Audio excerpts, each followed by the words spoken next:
খাদ্যপণ্য মানুষকে মৃত্যু ঝুঁকিতে ফেলছে। কি খাচ্ছি ধারাবাহিকের আজ পঞ্চম পর্ব সজীব রহমানের ক্যামেরায় অনুসন্ধান করেছেন ফখরুল ইসলাম। সাভারের দুর্গম অঞ্চলে ডোবার পাশে নাম পরিচয়হীন এই গোপন কারখানার সন্ধান পায় দেশ টিভি টিম। সারি সারি পচা মিষ্টির ড্রাম। এইসব রাজধানী সহ বিভিন্ন এলাকার মিষ্টির দোকানের পচাগলা মিষ্টির শিরা কাদের মজুদ। চলুন এবার চমক দেখি। জালিয়াতিতে সৃষ্টিশীল অসাধু চক্রটি আগুনের চুলায় পচা মিষ্টি জাল দিয়ে ঘন শিরা বানিয়ে সঙ্গে আটা, সোডা আর রং দিয়ে বানাচ্ছে নাটোরের কাঁচাগোল্লার সন্দেশের রসদ।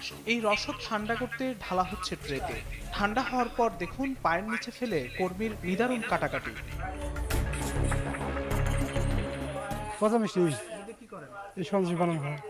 এটা নোংরা না? এটা নোংরা তো এটা ঠিক হচ্ছে এটা? এটা না ঠিক না, এটা আমাদের কাজ, এটা ঠিক না তো।